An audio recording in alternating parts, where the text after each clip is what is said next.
Hi, I'm Clara Rose, and this is Influence Matters, the show where each week I share tips, tricks, tools, resources, hacks, whatever you'd like to call them, to help business builders just like you to strategically and intentionally cultivate influence. And of course, before we get started, we have to do, all the behind the scenes stuff and give a special shout out to our sponsor. That would be Rosedale Publishing. Thank you to Rosedale Publishing. They specialize in business books for professionals and entrepreneurs. And then, of course, we have to give a shout out to Tampa Bay Multimedia and WeBeam TV, where we are today, for making this show possible. Thank you, thank you, thank you. Okay, so I don't have a guest this week, which we've been having a lot of guests lately, so you might have gotten used to that, but we don't have one today. So, of course, we do have a question of the week for you today. So our question this week is from somebody who called herself confused. I assume it's a she. I might be wrong. I hear you saying crafting your message all the time, but honestly, I'm not sure what you mean by that. Can you explain it to me? Well, confused, I'd be happy to explain it to you. I talk a lot about crafting your message and what that means, really about making what you do and who you are, putting it into words for the world. So I say crafting your message for the world. It's about finding, discovering your voice, which we, of course, have talked about on the show before. So today I'm going to go just a little bit deeper into not just finding your voice, but how do we really craft that message? How do we turn those into words that we can use to craft our message for the world so that people pay attention to us and recognize us, especially in the online world, which is so full of noise.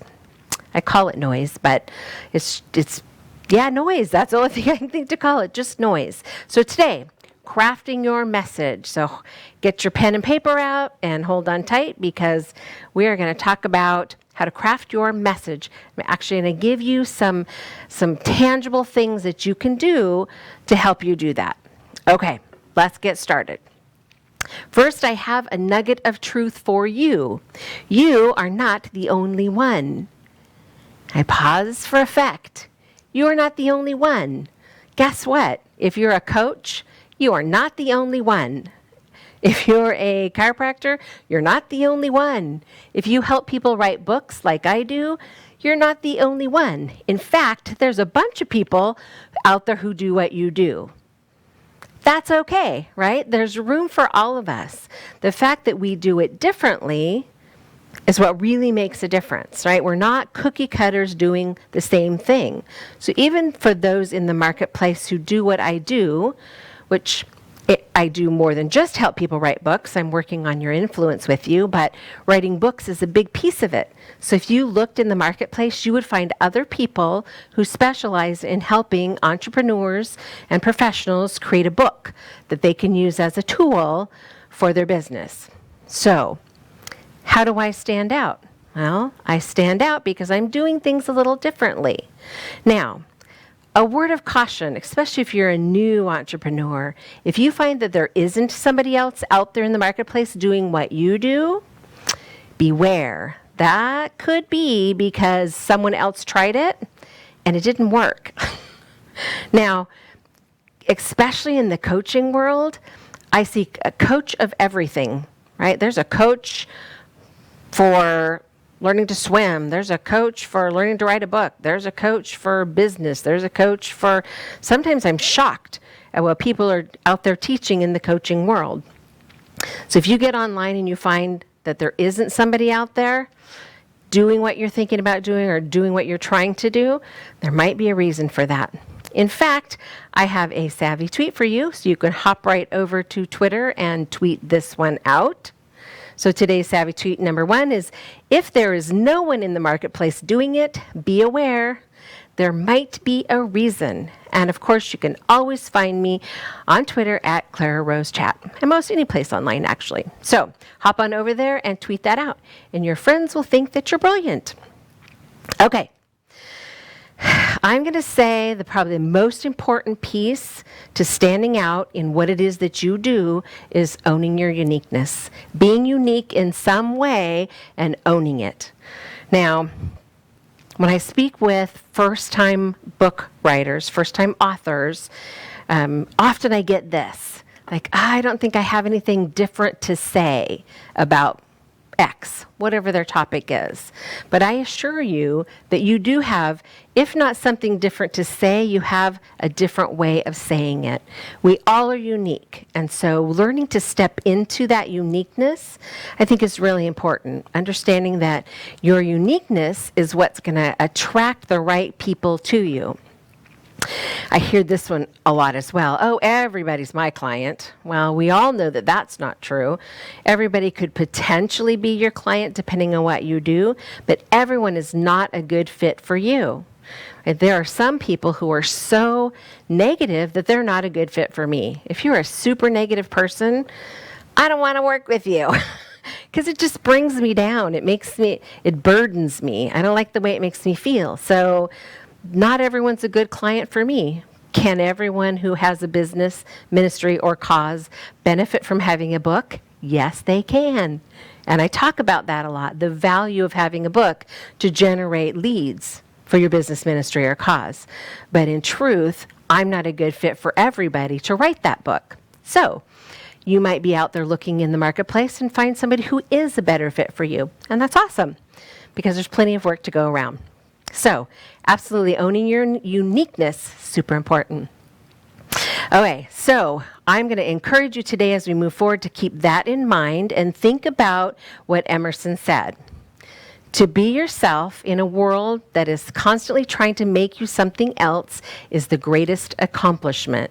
My encouragement to you today is to be courageous. Be courageous and step into and own the unique person that you are. This last week I did a workshop with a lady, and one of the things that she said is you need to own your peculiarities. And I thought, surely I have some peculiarities. That's a tough word to say. I hope that I own them. I hope that I step into them. I hope that because of those uniquenesses that I attract the right people, which is my goal. I want to attract the right people to work with me, for me to help them in their business journey with how unique I am or the things that make me unique. That's the goal at any rate. Okay, let's get to work. I said we're going to do some work today, and we're going to do it. First thing that we're going to do is we're going to talk about our bank of power words. These are words that you currently use, or maybe they're new words that you want to use when you're talking about your business, ministry, or cause. So as we craft our message for the world, the starting point is to figure out what words do we consistently use about us and our business. So here's a good example. In my business, I use the word influence a lot because I believe that influence is what gets us more leads in our business, ministry, and cause. So you're going to hear that. The more you listen to me or watch me, you'll hear that over and over. I'm talking about influence. I also talk about strategy a lot. It's one of my power words, strategy, strategic, strategically. That's a power word for me. That's in my bank of power words.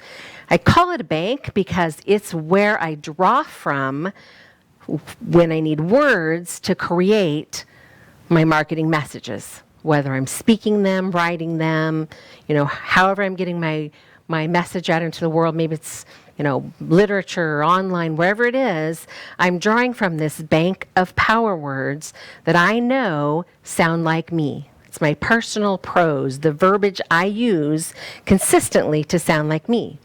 And so sitting down with a piece of paper and a pen, or however you want to do it, is step one. And just brainstorm. Do a word dump. Get it out of your head and onto paper. What words do you associate with yourself and your business that you use consistently? And don't stop until you have a page full of words. You can always go back and cross some of them out. You're like, too common of a word, not really relevant. I don't say it all that much, or doesn't fit with what I'm trying to create for my message, and that's okay. Just weed that down to something that is just a bank of really strong power words that you can refer to on a regular basis. Now, there may be some words that as you're thinking about this, you're like, oh, that one's good. I should use that one more. Go ahead and put it into your bank of power words, because you're going to refer back to this as you build out phrases and materials that contain your marketing message, or even your introduction, your power introduction. And we'll talk about that in a minute as well. So that's your first homework assignment of the day, and I've never given you homework before, so buckle up. Create yourself a bank of power words. Okay, let's do another quick savvy tweet, shall we? Hop on over to Twitter and say, your bank of power words is a source for creating all of your marketing messages. Use it to capture your voice. So, once you have that bank of power words in hand, now you can go anywhere and craft your message using the words that are going to capture your voice. The more people hear you say them, the more people see you writing them, the more they're going to associate that verbiage, that language with you. And that's kind of the goal, isn't it? I want people to remember you. Okay, moving along to really crafting your message. This is where we're going to take that bank of power words and we're going to do something specific with it. If you are not ready to move on right now, that's all right. Just write down these next steps, because I'd like you to really finish your power words first. You're going to need them. Okay, let's move forward. Now that we have our bank of power words, we're going to take those words and we're going to write some power phrases. So a power phrase might be something like this. Success comes when we strategically and intentionally cultivate influence. Guess where that comes from? My business, you're right. So it's on a lot of my literature. I say it often when I'm speaking, and often on my weekly show I'll say it as well, because I believe that success comes from strategically and intentionally cultivating influence. So that is a power phrase that I created for my business from my bank of power words, and I use it on an ongoing basis to help tie my audience to me and my message. I'm crafting my message for the world in that way. Okay, let's take the next step, shall we? Now you have some power phrases that you're going to use. I want you to stop for just a minute and think about your power position. What is the power position? Power position is for you, not for the world. This is for you to connect with. I am a what? And I'm on a mission to what? Right? So ask yourself, what am I? What do I do? How do I condense this into I'm a literary consultant. You could call me a coach, you could call me a consultant, you can call me an editor, you can call me a publisher. I do a variety of things, but at my very distilled basic, I'm a literary consultant. I help people with their literary needs. Now, I do it for a reason, right? I love words and I love books, and that's part of my reason, but I'm a literary consultant, and I'm on a mission to help every professional and entrepreneur who would like to have a book to write and publish their book so that they can organically generate more leads for their business, ministry, or cause. So that's my power position. It's not for me to say to the world necessarily, but that's connecting with what I do for me. I actually have it on my wall at the office so that I can, in a moment where I'm thinking, what am I doing? This is so much hard work, right? Another client canceled, or this edit is really tough, or whatever. I have a look and say, who am I? What am I? I'm a literary consultant. I'm on a mission to X. It just reconnects me with the why of what I'm up to. Keeps me thinking, okay, yes, I have a mission. It keeps me grounded in what I'm doing. Okay. Now this is the one that's going to, I've taught this class a couple of times. This is the one that's going to make a difference for you. We're going to work on your power introduction. Some people might call this a 30-second commercial. Some people might call it your elevator speech or whatever it is you'd like to call it. I call it your power introduction because we're going to use our power words. We might use power phrases when we do it. So this is your power introduction formula. It's a super simple formula. Write it down if you are nervous about speaking in front of a group so that you have a template to follow. My name is, I work with, who want to, so they can. Now, my name is Clara Rose. Sometimes I don't say my name is. Sometimes I say I am Clara Rose. Sometimes if I'm networking and we're doing it one after another in a room or right now on Zoom, I might just say, start it with Clara Rose. My name is or I am is implied, and that's okay. If it's a more formal setting, I might say, good morning, ladies and gentlemen, or good morning, or good afternoon, whatever. My name is Clara Rose. And then I usually will tell them who I work for or work with. So, and I don't always include this. You don't have to include this, but you can. My name is Clara Rose with Intentional Influence and Rosedale Publishing. So I just want to establish for them who I am. And then if you are wanting to, you can say who you work for. If you work for another company instead of working for yourself, it could be that your employer has paid for you to network, and then of course you're going to want to say who it is you work for, right? Or they might be annoyed by that if you don't. Just establishing for whoever's paying attention, whether it's in person, on Zoom, on streaming, whatever you're doing, establishing who you are. Pretty easy first step. And then you want to say to your audience who it is that you work with. So this is as simple as you understanding who your ideal client is. Remember, not everyone's your ideal client, right? So my name is Clara Rose, and I work with, and you've probably heard me say this, entrepreneurs and professionals. That's my target market. Now, does that mean that someone else might not, who isn't an entrepreneur professional, might not be interested in my services? No. I still get some people who aren't in business who contact me and say, gosh, I really would like to write a book, or I have a children's book I want to produce, or right now I'm working on a lovely art book, which is super fun for me because I'm very artistic and love those things. So other people will reach out to you. This isn't locking you into just working with whoever you say you work with. You'll still attract other people, but my audience, my target audience, they know that they're my target audience when I say I work with entrepreneurs and professionals. Right? So it's clear to them. My goal is for them to self-identify. I don't want to say, hey, you, you're my target audience. You're the person that I can help the most. I want to be speaking and have them say, that's me. That she's talking about me. She's talking to me. She can help me. Right? I want to self-identify that I can help them. That's the entire point of the way we're phrasing this. So back to the formula. I am Clara Rose with Intentional Influence. I work with entrepreneurs and professionals. So what's the next step? I want them to know, my entrepreneurs and professionals, what I can do for them. So the who need to or who want to. So I work with entrepreneurs and professionals who want to write a book.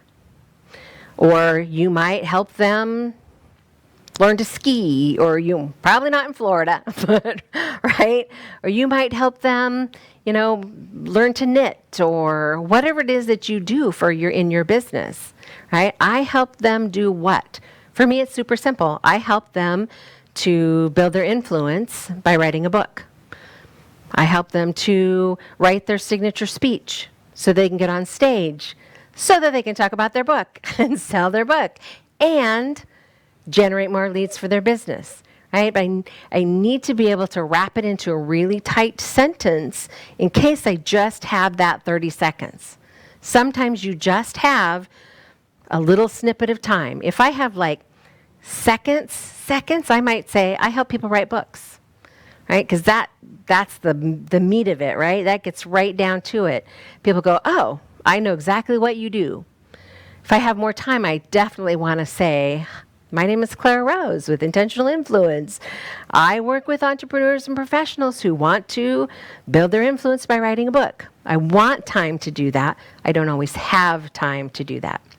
Now, what is the last piece of the formula? So we said who we are. We've said who we worked with. We said to help them do what? So they can what?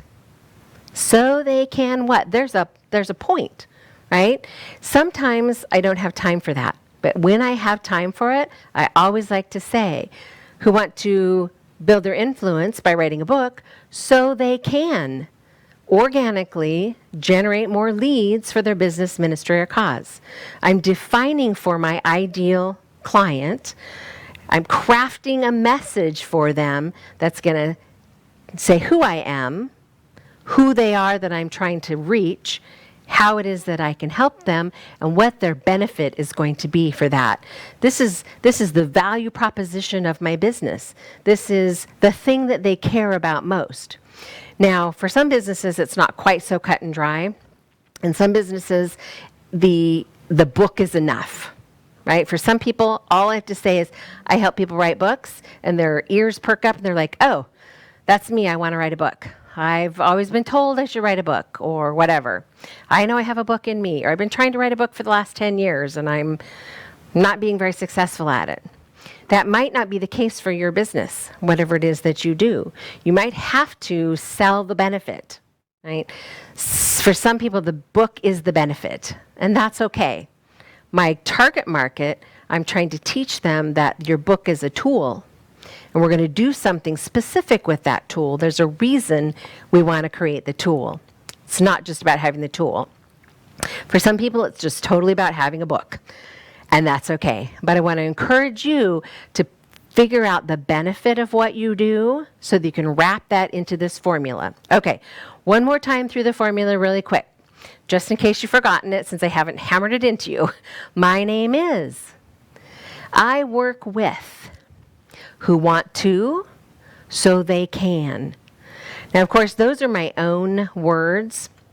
But the formula is so simple that I promise you, if you can just memorize this very basic formula, that in any situation, you'll have something to say about what you do. You will have crafted the smallest first step of your message for the world.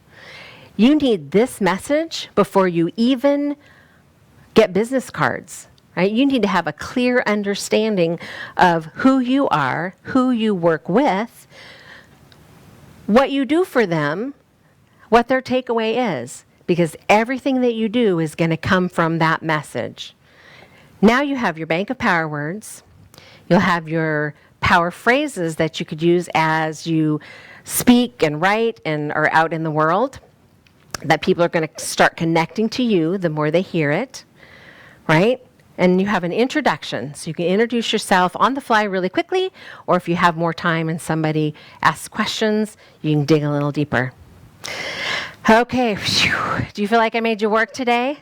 I have some help for you. If you feel like, oh, Clara, this is still beyond me, start there, because I'm going to make you do that work anyway. But I do have something to help you if you need a little bit more help. So I've created something called Crafting Your Message for the World. And it's for those who really feel like, I really could use some help, Clara. I need someone to hold my hand and help me through this process. This is for you. So it's 6 strategy sessions where we do a deeper dive into discovering your voice. And then we collaborate together to help you build your bank of power words. And of course, input when crafting your power phrases, helping you to pull that together. And then some exercises to help you create your power position. Remember how important that one is. And then, of course, building your power introduction. I'm going to help you pull together your introduction, your power introduction for the world. I have a special pricing for it right now since I just developed it. You can get it for $297, and I'm going to send you to a link to get your copy if you would like to sign up for this. And it's at tinyurl.com/crafting your message. And then if you sign up through this link, while it's still a brand new product out there, I'm going to throw in a copy of my new book, which just came out this month, which I'm super excited about. That's 8 Ways to Mind Your Own Business, which strategies and mindset for the new entrepreneur. So if you're interested, then you'll get a signed copy of that as well when you sign up for this course. It's going to regularly be $697 like my other strategy session courses, but here's an opportunity to get it for a great price and to get off on the right foot, especially if you're new and you're just needing some help with your message. That's like the basic starting point of crafting your message for the world. Once you have these tools in your arsenal, your toolbox, or whatever analogy you'd like to use, this is where you're going to go and pull from for all your marketing from here forward. So even if you do nothing but these exercises and build those phrases in that bank of power words, just do these things that I've told you about today, and I promise you, you're off to a good start in crafting your message for the world. Okay, so we're just about out of time. That went super fast today. I kind of do miss having someone to chat with, but that was good stuff that I thought that you really needed to have in your arsenal as you move forward. So, thank you once again for joining me on another Friday afternoon. I'm here every Friday afternoon sharing tips, tricks, tools, resources, whatever it is you'd like to call them, to help you to build your influence with tools that are going to make a difference in your business. Okay, and what is it that I always say? Write, speak, and lead because influence matters. Okay, I will see you guys next Friday at the same time. Thank you for joining me today. Take care. Have a safe weekend. Bye-bye.